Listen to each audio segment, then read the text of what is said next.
Class 11 नया subject है education, शिक्षा। ठीक है, अब आराम से नॉर्मली होकर अपना सब कर सकते हैं। देखिए शिक्षा में तो ये सिलेबस है, सिलेबस में है क्या पढ़ना है क्या नहीं पढ़ना, पर शिक्षा है क्या, एजुकेशन सब्जेक्ट नया नया है, 11 क्लास में हम गए हैं। और साथ ही हमें ये भी जानते हैं कि जितना कुछ पढ़ाई लिखाई होता है सब शिक्षा में ही आता है। फिर भी ये कैसा, इसका प्रचलन कैसे हुआ,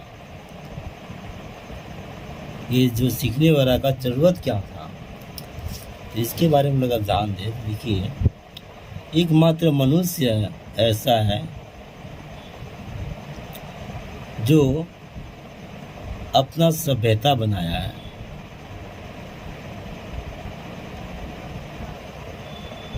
किसके दम पर? शिक्षा पर। हुआ कैसे बताता हूँ। समाज का मुखिया मतलब समाज का जो इकाई है होता है परिवार। कहने का मतलब कि परिवार से समाज बनता है। परिवार में होता क्या था, देखिए आप पीछे का थोड़ा ध्यान दें, भारत का उदाहरण देखा जाए, पीछे चलते हैं, सब देश का एक ही बात हुआ। जुलाहा का बेटा जो कपड़ा पहनते हैं, जुलाहा, जुलाहा का बेटा जुलाहा। होता क्या था, पापा पिताजी जो जानते हैं वह गुण अपने किसको सिखा जाते हैं? बेटा को सिखा जाते हैं। निश्चिंत रूप से आराम सिखा देते हैं। फिर बेटा जाने के बाद, पिताजी गुजरने के बाद बेटा उस व्यवसाय को आगे बढ़ाता है। किसान का बेटा किसान, दुनिया का बेटा दुनिया, कुम्हार का बेटा कुम्हार, अपने अपने बेटे को अपना जो भी परिवार का गुण है वो सिखाकर चले जाते हैं। इस तरह मम्मी अपने बेटी को सिखाई, ये सिखाना। तो इस तरह से ये शिक्षा का पहले प्रचलन था। अब हुआ क्या, धीरे धीरे समाज बढ़ा, जनसंख्या बढ़ा, लोग बढ़े। अब पापा के पास उतना समय नहीं रहा कि सब बेटा को सिखाया जाए एक ही गुण। लोग बढ़े ना, अब एक जुलाहा का बेटा, तीनों बेटा, 4 बेटा है किसी का, सबको जुलाहा सिखा रहे हैं कपड़ा बुनने का। अब पहले से भी है तो इनका क्या प्रयोजन हो जा रहा है, काम नहीं लग रहा है ना। तो पिताजी लोग ने क्या किया, सभी पिताजी बोलो या बाप बोलो, ये लोग मिल कर क्या किए, बोले काम अब चलेगा नहीं, कोई संस्था बनाना पड़ेगा। क्योंकि मेरा कोई बेटा जुलाहा बनना नहीं चाहता, कितना बेटा, कोई बेटा चाहता है कि दूसरा कुछ बने। तो ये जब ये बच्चा अगर मान लीजिए मोची बनना चाहता है जुलाहा की जगह, इसका बाप क्या सिखा पाएगा? नहीं। और दूसरे मोची के बाद भेजना पड़ेगा, तब व्यवस्था करके। तब अगर जान पहचान ना हो तो कैसे भेज पाएगा? इसलिए क्या हुआ, एक संस्था का बना जो शिक्षा देने का जिम्मा लिया। ये हुआ बड़े जमाने का गुरुकुल। ठीक है, यहाँ पर टीचर, जिसको बोले हम, टीचर को जिम्मा दिया गया कि जो भी पीछे का परंपरा है वो बच्चों को बताया जाए। अब ये सुविधा हो गया पापा लोग का, पापा अपना काम करेंगे, करते हैं, और बेटा लोग को क्या भेज देते हैं, कहाँ पर? टीचर के पास, कि जाकर उस तरीके से शांत होता है। तो ये सब जो भी सिखाया जाता है टीचर द्वारा स्टूडेंट को, क्या सिखाया जाता है? कोई नया चीज़ नहीं, पीछे का सारा। देखिए हमारा लाइफ साइंस हो, फिजिकल साइंस हो, जो भी है, अभी एजुकेशन में कुछ नया परिवर्तन हो गया होगा। और आपका सिलेबस में क्या है, वही पीछे का। अगर देखे जाए सिलेबस कब का है, 2013 का है। आज कितना चल रहा है? 22। लगभग देखा जाए 10 साल का अंतर है लगभग। तो 10 साल का दुनिया ही है अभी, कहाँ से कहाँ बदल गया होगा, लेकिन पीछे का ही हो रहा है। कहने का मतलब कि परंपरा ही सिखाया जाता है। हो गया, जो आज है आज वाला नहीं सिखाया जाएगा, फिर ये कल पुराना हो जाएगा तब इसको सिलेबस में आ जाएगा। हर चीज़ पुराना ही सिलेबस में आता है। तो सब कोई का ये है शिक्षा। कैसे आया शिक्षा का जन्म देख रहे हैं। हर बाप अपने बेटा को गुण सिखाता था। अब जब ज़्यादा जनसंख्या बढ़ने लगा, बाप का भी जिम्मेदारी बढ़ने लगा काम करने का, तो उन्होंने शिक्षा, उन लोगों ने मिलकर, समाज ने मिलकर संस्था खोला जिसका जिम्मा दिया गया कि बच्चों को शिक्षित करने का। तो विभिन्न तरह का पढ़ाई पढ़ाया जाता है, जिसमें हम लोग अभी आजकल के जो भी पॉलिटिकल साइंस, लाइफ साइंस जो भी है आपका, इसके साथ है उसी में एक है एजुकेशन। सब लगे एजुकेशन आ जाएगा। तो आपको तो लाइफ साइंस तो पढ़ना नहीं है, ना ही मैथ है ना ही हिस्ट्री ज्योग्राफी, नाम ही दे दिया गया एजुकेशन। अब इसमें पढ़ेंगे क्या? अब वो भी 11 क्लास का है, 12 क्लास का भी होगा एजुकेशन, फिर ग्रेजुएशन में भी एजुकेशन, PhD भी करेगा तो एजुकेशन। तो कुछ सिलेबस तो बांध दिया गया है ना, कितना ही इसमें पढ़ना है, उतना ही पढ़ना। मतलब ये नहीं कि पूरा पढ़ना, पूरा आपको समझ में आ गया क्या बात है मामला, ठीक है। जितना कुछ पढ़ेगा तो सब एजुकेशन में आता है, लेकिन आपको पढ़ना क्या है, अब हम सिलेबस में आते हैं। कितने नंबर पेज में? तो ज्योग्राफी हो गया वाला 202।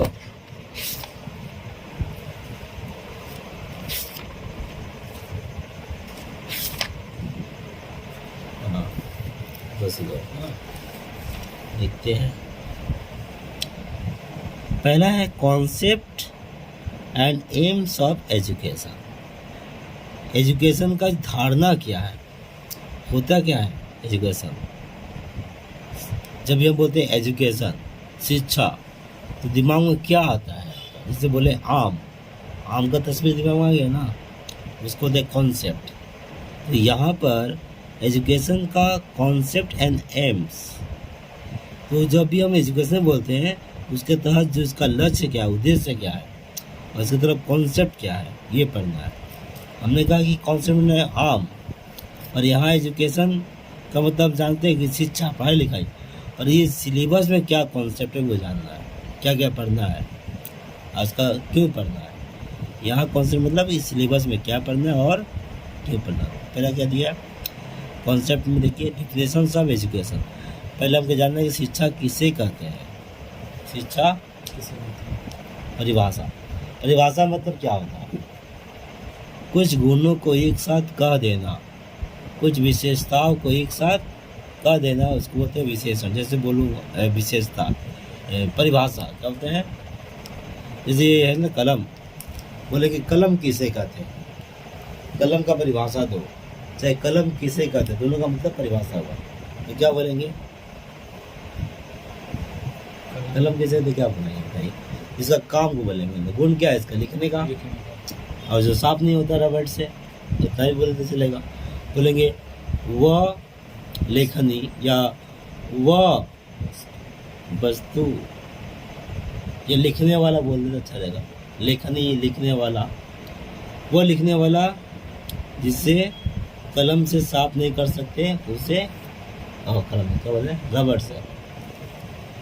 वो लिखनी जिससे कलम से नहीं, क्या रबड़ से साफ नहीं कर सकते उसको क्या बोलेंगे, कलम कहते हैं, है ना। वो लिखने वाला, या जब कि वह लिखने वाला जिससे लिखते हैं और उसको लिखावट को कलम से साफ नहीं कर सकते उसे कलम कहते हैं। ये दूसरा गुण लिख लीजिए। कलम का दूसरा गुण क्या है, जिससे सवाल बनाते हैं, हिंदी लिखते हैं कागज़ पर, और उसको रबड़ से साफ नहीं कर सकते, उसको हम कलम कहते हैं। इस तरह से जैसे भी पकड़ कर कलम का परिभाषा, कुछ गुण को एक साथ बोल देना। उस तरह से हमें एजुकेशन के कुछ गुण बताना है। एजुकेशन किसे कहते हैं बताना है, पर अपने को अपने तरह से बताने की बात नहीं है। शिक्षा क्या है, जीवन भर आदमी सीखता रहता है। एक तो हुआ आपका जीवन का शिक्षा, और एक हुआ स्कूल का पढ़ाई, स्कूली शिक्षा। दो तरह का शिक्षा है। पर जो भी हो, आपका पाठ 12 में है, उसमें मुक्ति बोध बोलते हैं जीवन एक पाठशाला है, जिंदगी भर पढ़ाई करते ही रहना पड़ता है, कभी शेष होने वाला नहीं। आदमी को कुछ ना कुछ सीखते रहना पड़ता है। तो यहाँ पर आपको देखना पड़ेगा कुछ विद्वानों का परिभाषा, उन्होंने क्या कहा है एजुकेशन, वो परिभाषा आपको एक या दो रट लेना है, ठीक है, वही परिभाषा बता दीजिएगा तो हो जाएगा, अपने से बनाकर नहीं बोलना। हाँ, दूसरा कॉन्सेप्ट ऑफ एजुकेशन, इसमें क्या कहेगा, नैरो एंड वाइडर, संकीर्ण और विस्तार, नैरो एंड वाइडर। देखिए शिक्षा का जो धारणा है संकीर्ण और विस्तार, संकीर्ण विस्तार से कैसे समझेंगे आप, जैसे कि एक बार कहानी बहुत बार सुने हम लोग, एक मेढक था बरसात में, सब नदी का मेढक बरसात में कुआं में गिर गया, चला गया, पानी भरा, पानी उतर गया पर वो कुआं से निकल नहीं पाया, बेचारा उदास हो गया। वहाँ से आसमान को देखे तो छोटा सा आसमान, उसका अपना दुनिया, छोटा सा आसमान, बोला और उदास। तो बाकी जो मेढक थे पहले से उसमें, उन्होंने बोले क्या हुआ दोस्त, उदास क्यों हुआ, हम लोग का ये दुनिया अच्छा नहीं लग रहा क्या, बोला ना बहुत अच्छा है पर बहुत छोटा है, मतलब संकीर्ण है, बस छोटा है, कैसा छोटा, और दुनिया तो बहुत बड़ा है, उसने कहा बड़ा है, कितना बड़ा है, खुद का बता, इतना बड़ा, इतना बड़ा, एक बार जोर से एक किनारे से दूसरा किनारा छू दिया खुद को, बोला इससे बड़ा तो नहीं होगा, बोला मेरा दुनिया कितना बड़ा है कैसे बताएंगे, उसको समझा सके कितना बड़ा है, नदी कितना बड़ा है, कुआं के मेढक को कैसे समझ लेगा। तो संकीर्ण का मतलब छोटापन, सोचा सोच, ठीक है। पढ़ाई का उद्देश्य होता है विस्तार, जिसका दिमाग, जिसका उदार दिल होता है पूरा आसमान की तरह, जो सबको ग्रहण करता है। जैसे कि एक बार कहानी है, कहानी ऐसा है कि एक गुरुकुल में एक ऋषि थे, पढ़ाते थे, तो उनके यहाँ पर एक विद्यार्थी आया, वो शायद कमज़ोर था या फिर नालायक था, ऐसा ही कुछ, पर पढ़ना चाहता था, आया अपने आप को सुधारना चाहता था, खुद से आया, बोला, तो बाकी लड़के नहीं चाहते थे कि उसको लिया जाए, पर उसको ले लिया। तो पूछा गया कि आप उनको क्यों लिए, उसको नहीं पढ़ाना चाहिए था, ये बदमाश है, सबको बिगाड़ देगा। तो बोले कि जैसा भी हो पढ़ने आया है तो उसको तो लेना ही पड़ेगा हमको, क्योंकि उदाहरण में बताया कि गंगा नदी है, चाहे कोई भी एक नदी है, उसमें बकरी पानी पीने आता है और बाघ भी पीने आता है। नदी का बाघ को बोलेगी कि नहीं तुझको पानी नहीं पिएंगे, तो बकरी को खा लेता है, ऐसे बोलेगा क्या, सबको एक समान दिखता है, नदी सबके लिए समान है, इसी तरह बोले कि सबके लिए, तो उदार, किसका प्रतीक है, उदार का। तो क्या बोले, नैरो एंड वाइडर, दूसरा जगह। अब इसमें पढ़ना हम लोग को नैरो और वाइडर में क्या बताना चाह रहा है। तो शिक्षा संकीर्ण और उदार, आगे क्या है, education is a life long process, अभी हमने कहा जीवन भर सीखते रहना पड़ता है। सोच लिए कि हम तो पढ़ लिए, अब ज़िंदगी पारा पास, ग्रेजुएशन कर लिए पूरा, आप दुनिया में उतर रहे हैं, तो हर चीज़ सीख कर नहीं किया जाता है, करते करते सीखा जाता है। जैसे ये तो ज़िंदगी, और तो कुछ पहले सीख कर लो गणित वगैरह, पर जीवन ऐसा नहीं है कि सीख कर करेंगे। इस छोटा सा साइकिल चलाना है, साइकिल तो छोड़िए, वो पानी में तैरने वाला बात, तैर जाता है ना, तो फिर कैसे सीखे, बिस्तर पर हाथ पैर मार कर सीखे हैं क्या, कोई सोचेगा नहीं हम तो पानी में तभी उतरेंगे जब सीख लेंगे तब, नहीं तो उतर भी नहीं करेंगे, तो ज़िंदगी भर कभी सीख पाएगा वो, सोचेगा बिस्तर पर हाथ पैर मारेंगे जैसे मारते हैं और उसके बाद जाकर उतरेंगे, नहीं होगा। पहले छिछला पानी में उतरे, आस्ते आस्ते गहरा हो जाएगा, लेकिन तो उसको उतरना पड़ेगा पानी में। इस तरह जो है ज़िंदगी का पढ़ाई, सीखते सीखते आदमी सीखता है, क्योंकि एक स्टेज है, देखिए आपको विद्यार्थीपन आ गया, एक है बेटा वाला स्टेज, आप पढ़ाई कर रहे हो, बाप बनने का पढ़ाई है क्या स्कूल में? बाप तो अचानक बन गया, उसका कहीं सीखे है क्या कि बाप क्या करता है? सीख कर आता है। Education is a life long process है। हो गया, ये कॉन्सेप्ट भी हमें यहाँ से पता चलेगा कैसे क्या है। एम्स ऑफ एजुकेशन, ये कॉन्सेप्ट एजुकेशन की देखें, दो चीज़ मेन समझे। पहले तो हमको क्या पढ़ना है, जो परिभाषा की शिक्षा है क्या, इसमें हमने बताया कि दो विद्वान का परिभाषा जान लेंगे, याद कर लेंगे। इसके बाद है कॉन्सेप्ट ऑफ एजुकेशन में एक धारणा क्या हमारे अंदर, वो समझ लीजिए, याद नहीं भी रहेगा इसको, दो वर्ड कि दो तरह का, एक तो शिक्षा का जो कॉन्सेप्ट ही ऐसा है कि आदमी को वाइडर बना देगा, विस्तार में ला देता है, संकीर्ण से विस्तार में आ जाता है आदमी। इसमें भाषा बहुत मदद करता है। मान लीजिए हम हिंदी जानते हैं, मान कर लीजिए हम हिंदी जानते हैं, तो हिंदी का जितना भी क्षेत्र है वहाँ के बारे में अगर हम जानना चाहें, और जान भी जाते हैं, कोई कुछ बताएगा उसके बारे में मालूम हो गया। अगर मुझे मालूम करना है तमिलनाडु के बारे में, वहाँ के बारे में जानना है, एकदम डायरेक्ट जानना है, जो वहाँ रहने वाले उनसे, वहाँ जाकर, तो सबसे बड़ा रुकावट क्या आएगा? भाषा। आपके पास हिंदी है, उनके पास तमिल है या मलयालम है, कन्नड़ है, तो उनका भाषा आप जानेंगे तब तो वहाँ से पूरा जानेंगे आप। और थोड़ा सा भाषा जान जाते हैं तो पूरा वहाँ के बारे में जान जाते हैं, बहुत जल्दी आपका दिमाग ब्रॉड हो जाता है। ये शिक्षा से आदमी नेरों से ब्रॉड हो जाता है माइंड, और ये ज़िंदगी भर चलता रहता है। ठीक है, लाइफ लॉन्ग प्रोसेस है शिक्षा। आते हैं एम, एम्स ऑफ, तो यहाँ क्या लिखना याद आपको, नेरो एंड वाइडर याद रखना, और education is life long process, ये लाइन भी याद रखें क्योंकि देख कर पूछा भी जाता है। आगे एम्स ऑफ एजुकेशन, एजुकेशन का उद्देश्य क्या है, क्यों एजुकेशन हासिल करना चाहिए। अब आते हैं इसके बारे में थोड़ा सा। क्या कोई भी पक्षी, कुत्ता, उन लोगों के लिए कोई स्कूल है, वो एजुकेशन लेते हैं? नहीं लेते ना, इसलिए उनका विकास नहीं हुआ। वो जहाँ आज से 10 साल पहले जो करते थे, 10 साल का 10,000 साल भी अगर बोले समझता है, तो आज भी वही कर रहे हैं। वही खाना, बच्चे पैदा करना, लड़ाई झगड़ा करना, सोना, यही तो कर रहे हैं, भोगना। वही चीज़ आज भी कर रहे हैं, वही चीज़ आज से 10,000 साल पहले भी करते थे। पर इंसान देखिए कितना बदल गया, बदल गया ना। शरीर से तो वही है, पर आगे से सब कुछ बदला ना। किसके कारण? एजुकेशन के कारण। एजुकेशन की इतना शक्ति, और आज से 10 साल के बाद और सब बदलेगा, तो किसके कारण? एजुकेशन के कारण।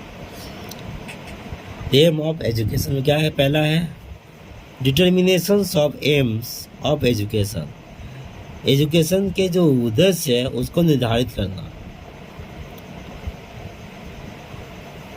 शिक्षा के उद्देश्यों को निर्धारित करना। शिक्षा के उद्देश्य में यही बात है कि शिक्षा के उद्देश्यों को निर्धारित करना भी एक उद्देश्य है। आप पढ़ रहे हैं तो किस लिए पढ़ रहे हैं, ये भी एक तरह से उद्देश्य ही है कि हम ये करेंगे, वो करेंगे, इसके लिए पढ़ेंगे, बड़ा होकर डॉक्टर या बड़ा होकर घर बनाएंगे, इंजीनियर बनेंगे, जो भी सोच रहे हैं ना, ये भी क्या है? शिक्षा का उद्देश्य। अगला डिफरेंट एम्स मेंशन ओनली, उसके बाद बोल रहे हैं कि खाली जो अलग अलग एम्स है उसको खाली बात बता दीजिए, उसके बाद में याद नहीं करना है, व्याख्या करने करना है। और अलग अलग एम जो भी हो जीवन का, आदमी अच्छा नागरिक बनने के लिए, देश का भलाई करने के लिए, जिंदगी भर खुश रहने के लिए, क्योंकि खुश हम तभी रह सकते हैं जब हमारे पास ज्ञान हो। अंधकार में कोई तलक नहीं होता है। अंधकार में मतलब कहने अज्ञान होकर कोई खुश नहीं रह सकता है, ज्ञान होकर ही खुश रह सकते हैं। बिना डरे जीने के लिए बहुत छोटा छोटा बात बहुत सारा है। अगर हमें कानून के बारे में अच्छा जानकारी है, हमें रास्ता के बारे में जानकारी है, हर चीज़ के जहाँ जा रहे हैं उसके बारे में जानकारी, सब शिक्षा से ही तो होगा। इंडिविजुअल डेवलपमेंट, व्यक्तिगत विकास, पर्सनैलिटी बनाना, ये भी शिक्षा का उद्देश्य है। सोशल डेवलपमेंट, समाज का भलाई करना, ये भी शिक्षा का उद्देश्य है। नेशनल डेवलपमेंट, देश का भलाई करना, एज एम्स ऑफ एजुकेशन, ये सब एम का उद्देश्य है। ठीक है, शिक्षा का उद्देश्य। तो ये मेन कर देंगे, देश राष्ट्र की भलाई, समाज की भलाई, व्यक्तिगत भलाई, परिवार की भलाई। ठीक है, ये सब शिक्षा का उद्देश्य है। और शिक्षा का उद्देश्य बहुत विस्तार है। ये पहला कॉन्सेप्ट पहला गया, concept and AIIMS of education. Significant factors of education, education के लिए जो आवश्यक कारक है कौन कौन, महत्वपूर्ण कारक क्या क्या है, जरूरी बातें क्या क्या है। जैसे educand is a psycho social component, is a product of interactions between heredity and environment. Educant, जो पढ़ाई लिखाई करते हैं उसको एडुकेंट बोल रहा हूँ लोग। हाँ, is a psycho social component, एक मनोवैज्ञानिक, समाज का एक मनोविज्ञान को जानने वाला है, जो क्या कहते हैं, product of interaction between heredity and environment, वातावरण और वंशानुगतता, वंश परंपरा के बीच में एक कड़ी के रूप में काम करता है।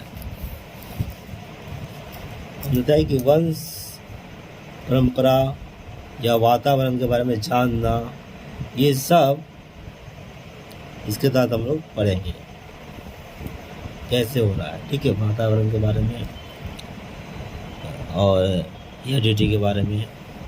दूसरा टॉपिक में teachers role of modern teacher in education, teacher के बारे में क्या है, ये तो शिक्षा विद्यार्थी के बारे में जो शिक्षा से चल रहा है। टीचर को क्या बनना है, role of modern teacher in education, पढ़ाई लिखाई में, शिक्षा में किसका, मॉडर्न टीचर का रोल, मॉडर्न टीचर का रोल क्या है आज के पढ़ाई लिखाई में, कैसे उनका पढ़ाना है, वो है इस टॉपिक में पढ़ना है। क्यूरिकुलम, यानी कि विद्यार्थी को कैसा करना है, वो क्या सबके आपके बारे में पूरा जान जाए, वो परिवेश के बारे में उसको पता हो। टीचर का क्या है, आधुनिक शिक्षक के रूप में उसका भूमिका कैसा है, कैसे उसको अपने आप को ट्रेन करना है, जानना है। क्यूरिकुलम में क्या क्या पढ़ना है वो है, देखते हैं क्या क्या है। Definition, traditional and the modern concept, यहाँ पर आपको ये देखना है शिक्षा का ट्रेडिशनल और मॉडर्न, पहले परंपरागत शिक्षा क्या था और अभी मॉडर्न में शिक्षा कैसा है, ये कॉन्सेप्ट भी पढ़ना है। फैक्टर्स टू बी कंसीडर बाहर curriculum constructions with the special reference to, इस रेफरेंस में आपको फैक्टर पढ़ना है। क्या पर्पोज ऑफ एजुकेशन, शिक्षा का उद्देश्य, वही मकसद।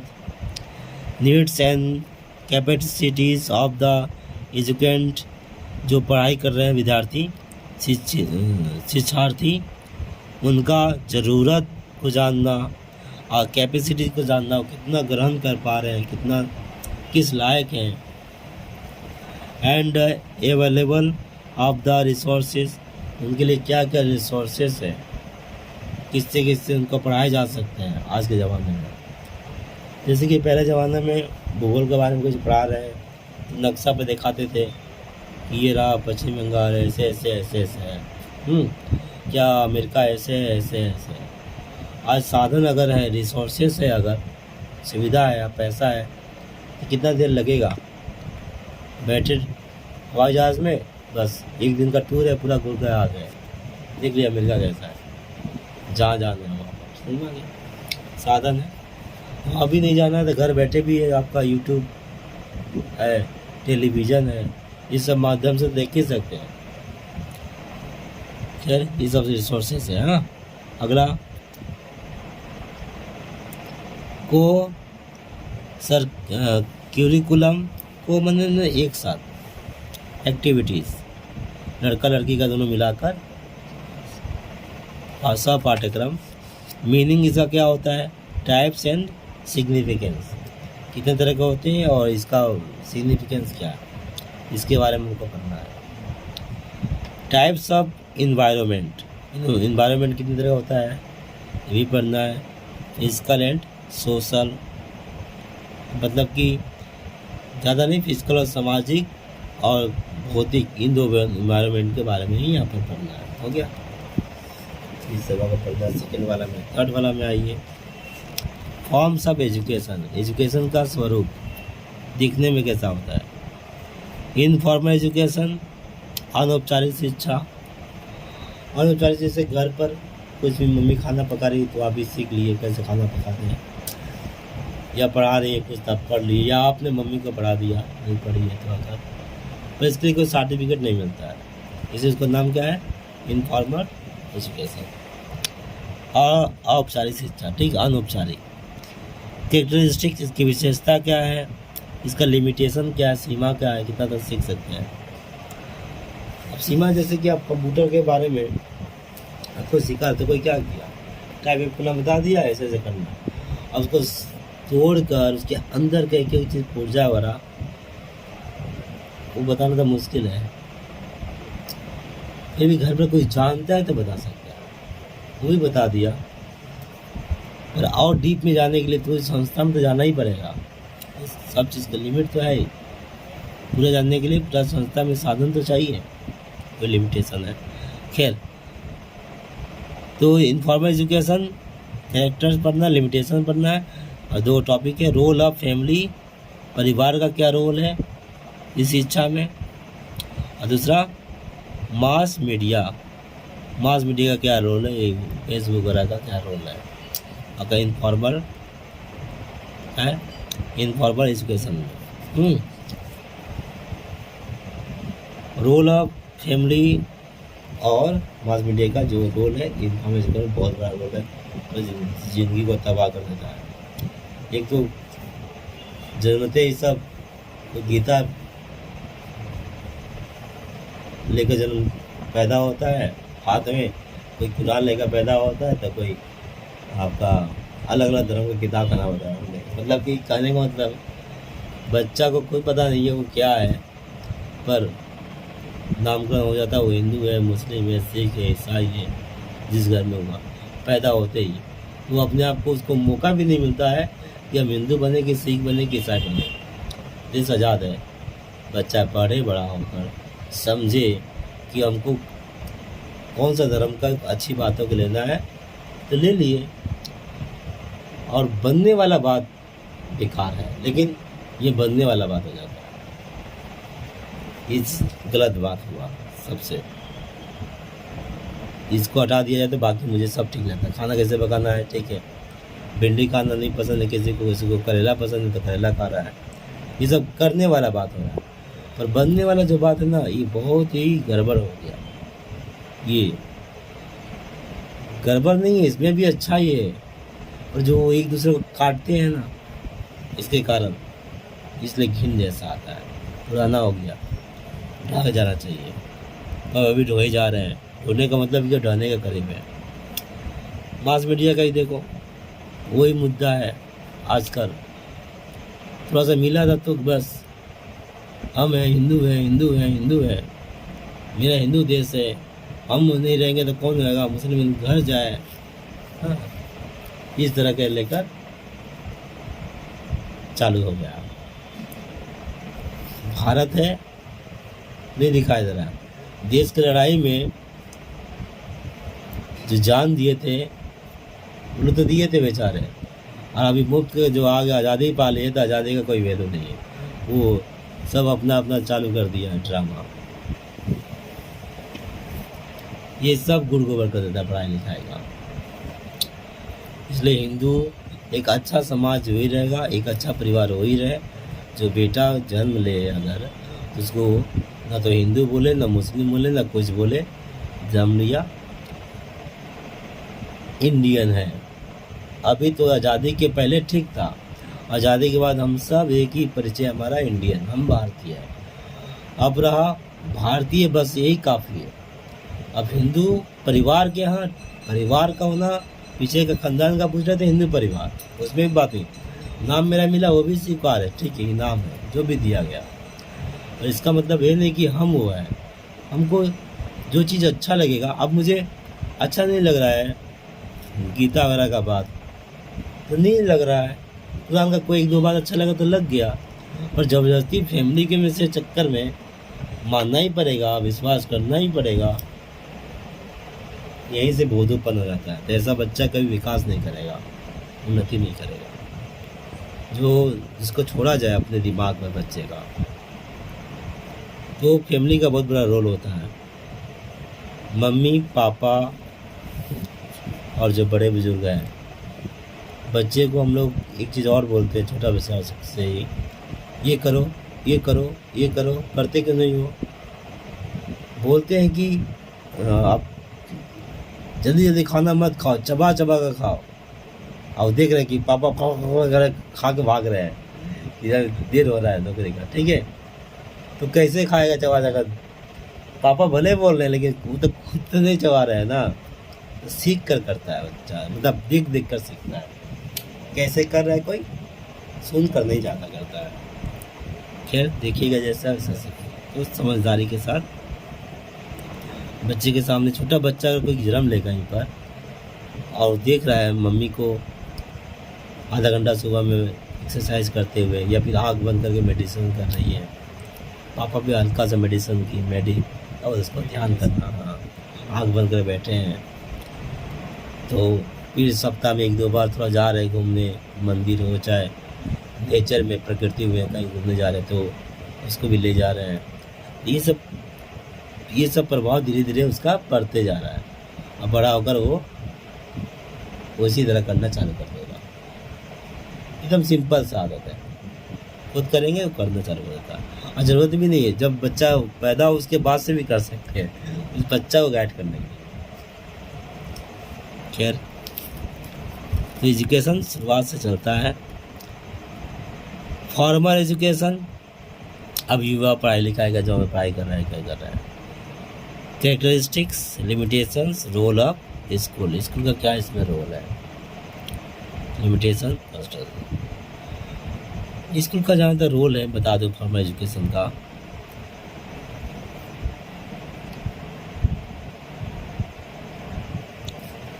यहाँ पर हमने गड़बड़ बोल दिया। ये और नॉन फॉर्मल एजुकेशन देख रहे हैं, formal education, non formal education या इनफॉर्मल एजुकेशन। ये शिक्षा वाला मतलब खाली सूचना मिला, ऐसे करना ऐसे नहीं करना, समझ में आया। इनफॉर्मल मतलब इन्फॉर्म कर दिया कोई, अरे वहाँ आग लग गया देखो ना, देते हाँ कहाँ लगा कैसे लगा, वो इनफॉर्म। और ये क्या हुआ फॉर्मल, आइए जो मिलता अनौपचारिक, ये बता क्या कहानियाँ वही है, लेकिन कहीं यहाँ पर फंसे क्या अगला क्या है। रोल अब स्कूल में क्या है बता दूँ। स्कूल भले कुछ सिखा रहा है सिखाए, ना सीखने लायक बच्चा है तो ना सिखाए, लेकिन गलत आदत नहीं सिखाना चाहिए स्कूल को। जैसे कि नकल करना, एक बच्चा नकल करके अगर पास हो रहा है या टीचर्स को बता दे रहे हैं कि देखो यही आएगा कर लेना, वो बच्चा बड़ा होकर क्या करेगा। और इंजीनियर बन जाएगा तो पुल ऐसा बनाएगा कि हज़ारों आदमी मरने वाला है। डॉक्टर बन जाएगा तो क्या करेगा, उसके हाथ कितनों का जान जाएगा, क्योंकि वो ऐसा ही ना उसका पढ़ाई किया है। बहुत खतरनाक है। इसलिए तो हमारे माध्यमिक का परीक्षा एकदम सतर्क से होता है। सब ये जो परीक्षा है थोड़ा सा भी लापरवाही नहीं होने देता, क्योंकि समाज इन्हीं से बनेगा। कल जाकर यही पुल बनाएंगे, यही बड़ा बड़ा बिल्डिंग बनाएंगे सिविल इंजीनियर। जो सिविल इंजीनियर ने इससे ही कर गड़बड़ कर दिया, वहाँ पर गड़बड़ करेगा तो कितने आदमी मर जाए। इसलिए बहुत ज़रूरी है, इतना सतर्कता के साथ किया जाता है। स्कूल का बहुत बड़ा भूमिका है, नहीं तो पूरा समाज ही नहीं रहेगा, पूरा समाज इसके ऊपर डिपेंड करता है। नॉन फॉर्मल एजुकेशन जिसका बकबक करके किए थे, इसका ज़रूरत और मीनिंग क्या, ज़रूरत है इसका मतलब क्या हुआ, मतलब ये हुआ कि वही जो आगे बोलते बिना सर्टिफिकेट का। और कॉन्सेप्ट, टाइप्स और मेथड्स, यहाँ भी मेथड बताया जाएगा कैसे है, क्या क्या मेथड से मिलता है नॉन फॉर्मल एजुकेशन, इसका धारणा क्या है, कितने प्रकार के हैं, ये सब इसमें बताया जाएगा। ठीक है, कुल मिलाकर जो मुझे भगवगाना था हम भगवगा दिए वहाँ पर, मेरा काम पूरा हो गया और ये 3 हो गया। तो आपको खाली याद करना है इसमें, ये सब मिलाकर ग्रुप ए है, ग्रुप बी यहाँ से हो रहा है 30 नंबर का, और ग्रुप ए था भी 30 नंबर का। तो इसमें अंदर जाने से पहले, हर एक पार्ट को याद करने से पहले, उसको अंदर पढ़ने से पहले, ये बोलते हैं फॉर्मेट, इसको ज़रूर याद कर लीजिएगा। तो आपको पता ही चलेगा स्कूल में पढ़ाई हो रहा है, उसके पहले अगर आप पढ़ के चले जा रहे हैं तो पता चलेगा सर ये कहाँ से पढ़ा रहा है, क्या पढ़ा रहा है, ये चीज़ आपके दिमाग में रहेगा। तो कुछ छूटेगा उस पर उनसे बात कर सकते हैं, या घर पर अपने से सेल्फ स्टडी कर सकते हैं आप, कि थोड़ा सा इसके बारे में जान लो क्या है, समझ में। ये अपना पढ़ाई करना जरूरत है, क्योंकि बड़ा हो गए हम लोग, अब उस तरफ बढ़ रहे हो जहाँ सेल्फ स्टडी ज़्यादा होगा। ग्रेजुएशन में तो और सेल्फ स्टडी ज़्यादा बढ़ जाएगा, एमए में और पूरा का पूरा, एमए में आप मास्टर डिग्री, मतलब आपको पढ़ाने वाले भी मास्टर, आप भी मास्टर, तो ये अवस्था आप पहुँच जाओगे। तो अलग से आपको टॉपिक वाइज आप पढ़ पाओगे, याद रहेगा तो सबसे अच्छा, और याद करना ही पड़ेगा। पहले पूरा वर्ड मत रख लीजिए, जैसे कि ये वाला है फॉर्म्स ऑफ एजुकेशन, हम इतना देख लिए, इनफॉर्मल एजुकेशन, फॉर्मल एजुकेशन और नॉन फॉर्मल एजुकेशन, इतना तो याद ही कर सकते, बाद में जोड़ लेंगे रोल और में क्या है, फैमिली रोल, ये सब आते हैं इसमें। साइकोलॉजिकल पर्सपेक्टिव्स, ये 30 मार्क्स का है। तो अब तक जो पढ़ना क्या है, कैसा है, बात कर लेते हैं हम लोग, देख लिए। चलिए इसका भी बोल रहा हूँ, हल्का सा ऊपर बोल रहा हूँ जो आपको याद कर लीजिएगा। साइकोलॉजी क्या होता है?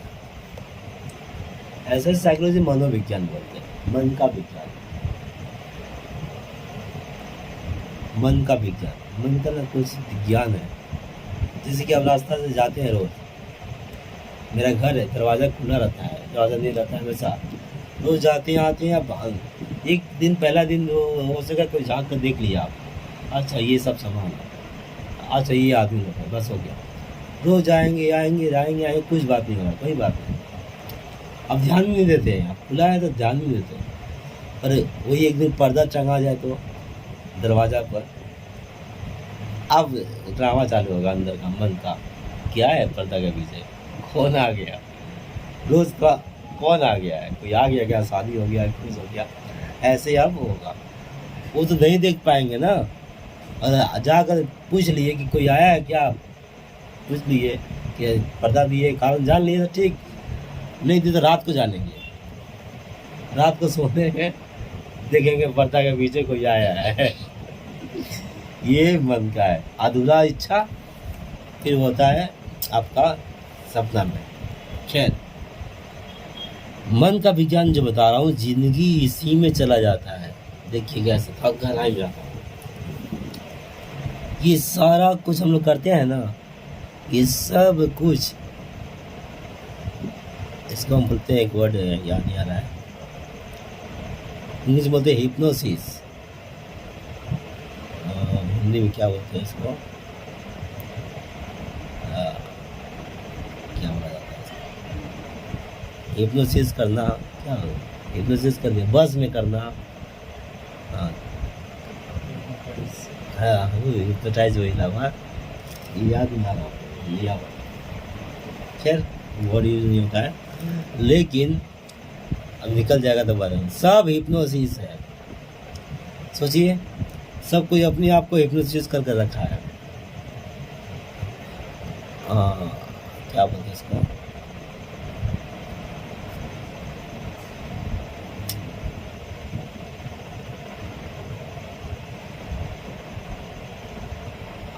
बस। एक दूसरा वर्ड क्या बोलते हैं? है काबू में करना। काबू में करना, बस में करना। हाँ, अपने को बस में करना ना। खैर, सब हिप्नोसिस करके रखा है, वर्ड नहीं आ रहा है। जैसे कि मैं मान के बैठा हूँ कि मैं टीचर हूँ। आप मान लीजिए अपने आप को कोई, आप स्टूडेंट हो, अपने आप को मान लिए ना, वही साइकोलॉजी खेल रहा है। आप मान लिए तो उसी तरह से सब कर रहे हैं। अब आत्मा ऐसे कुछ है, याद नहीं आ रहा। सबका देखिए, सबका माना हुआ है। जैसे छोटा बच्चा है, उसको पता नहीं है, जैसे ही बड़ा होता है धीरे धीरे पहले उसको पता नहीं होता कि हम शरीर है। धीरे धीरे बड़ा होता है तो उसको मालूम होता है कि हम शरीर है। ये मम्मी का शरीर अलग, पापा का शरीर अलग, भी मेरा शरीर है ये। अब वहाँ से उसका मन का खेल चालू हो रहा है, अपने आप को सब मान कर जी रहे हैं। असल में ये अपने आप को जो मान के चले ना, अपने आप को बस में करके, ये साइकोलॉजी का खेल है। जिंदगी उसी तरह बन जाता है। आप एक चीज़ को मान लेंगे ना, उसको जैसे कि कुछ मान के चलेंगे कि ऐसा होगा होगा होगा होगा होगा होगा होगा, तो ठीक वैसा ही होता है। आप ना, मन हमारा जैसा चाहता है, जिसमें सुख दुख, उसमें सुख दुख उसी हिसाब से जीता है। वर्ड मेरे पास नहीं, सारा कहानी शेष हो गया। खैर, पर यही बात है, सबका जीवन उसका माना हुआ ही है। अगर आज आप मान के चलेंगे कि हम कमज़ोर हैं, तो आप कमज़ोर हैं, फिर आपको कोई मजबूत नहीं कर सकता। ये है सारा खेल मन का, साइकोलॉजी का है। तो इसमें जो पढ़ना देख लेंगे, growth of development of child, बच्चे का विकास कैसे करना है, इसके बारे में विस्तार से दिया हुआ है। छोटा बच्चा से लेकर बड़ा बच्चा तक कैसे उसको विकास करना है। विकास करना मतलब क्या करना है, यहाँ पर जो भी है समाज लायक बनाना दिया होगा। समाज लायक, हम लोग सबको इसको क्या बनाता है, ये समाज के लायक फिट करता है। कैसे फिट हो जाए समाज में, समझ में आ गया? समाज से बगावत ना करे, समाज की तरफ फिट होकर चले, तो बस अच्छा शिक्षा है। 6 नंबर क्या है, मैच्योर। और जो मैच्योर हो जाता है आदमी, बड़ा होता है, शादी ब्याह, प्रोसेस ऑफ इन्वॉल्वमेंट, एक नॉलेज एक्वायर करने के लिए, ये सब प्रोसेस से कैसे जानता जाता है। बस हो गया। ग्रुप सी अच्छे, ग्रुप सी में क्या है, 20 नंबर का इतिहास, पीछे के बारे में आपकी है प्रोसेस, प्रोजेक्ट है ना। ये है आपका बड़वा भी तो नहीं आया, बस तो सपना में हमको आएगा यार। ये हुआ कहानी पूरा एजुकेशन का, ठीक है, बकबक किसी से हुआ। अब आप सिलेबस पकड़ कर याद करेंगे, फोटो भेज कर खींच कर दे रहा हूँ। सिलेबस तो एक पार्ट का याद कर लीजिएगा।